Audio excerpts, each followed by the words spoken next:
abaagala okukola obubina nga gwe oyagala okusitula akabinako kadde mu shape eno hips zo zidde mu line obeerere ebbina nga ddene nga lino jangu obeere nga otwegattako olunaku olwaleero tugenda kusoma tutya bwe tukola akabina batya bwe tukola hips naturally nga togenze kukola surgery nga togenze kukuba impiso ewanika akabina nga togenze kukuba impiso eleta hips wabula nga obikoze byonna byokozesezza biri nacho tebirina side effect ebintu bino byenkulagirira bikola. These are my photos before and these are my photos today.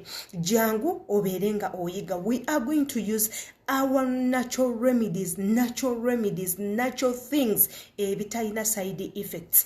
Hello fam, amanya yenze Shila Adita atanaba kubanga o subscribinga ku YouTube channel yange jangu subscribinge tewerabira kukwata kukade ako jangu otwegatteko tuyige fenna jangu osobole okutereza obulamu bwo osobole okukola mu nnyumba ng'olabika bulungi nnyo soko ndabe.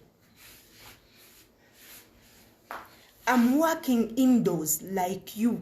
Nange inkolera mu nnyumba nga gwe naye indabika bulungi tosobola nakulowooza nti nno nkolera munda munju.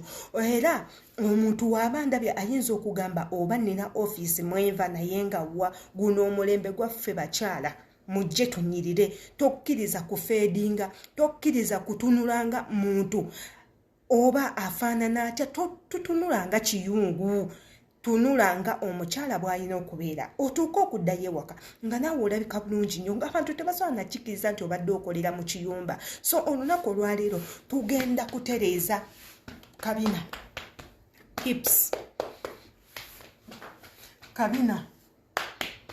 hips bidde mu shape yaabyo naye nga tukozesa ki? Tugenda kuba nga tukozesa coconut oil bw'obanga omuyina, tugenda kukozesa aloe vera bw'obanga omuyina, tugenda kukozesa vaseline. Nkimanyi kyatteeka buli house manager oyina vaseline, ekyo kyatteeka.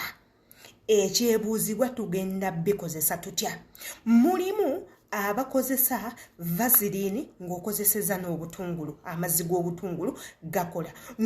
Osobola okukozesa vaseline n'oteekamu amazzi g'obutungulu n'oteekamu eggi n'obikulibira wamu n'oteekamu olive oil, bisobola okukolera. Naye nze bino bye byankolera era bye nkyakozesa olunaku olwaleero okutereeza omubiri gwange, okufaaminga omubiri gwange, osobola okulabika obulungi n'obeera n'omubiri ogulabika obulungi ng'oli mukyala alabika obulungi just like me, ng'olina zino zonna pack, ng'olina ebbina eddene obulungi naye nga byonna obikozesezza bintu bino wammanga.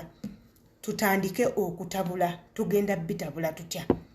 Muganda wange gwe wenna ali eyo bw'oba osobola okufuna ekigaji ekibisi ekitali kino kikole ogenda kukola bwoti. Ogenda kufuna akakebeko akalungi akafaanana obulungi akalu okwate osene ebijiiko bya vaseline ebikumala oba 3 oba 4. Okwate ekigaji aloe vera oteekemu ebijiiko byonga 3. Okwate oil ono coconut oil bw'oba tomuyina kwata olive oil. Olive oil yenna akola ne bw'aba nga ali mu nnyumba ya mukamaawo. Bimixinge wamu bikube. Yes bikube.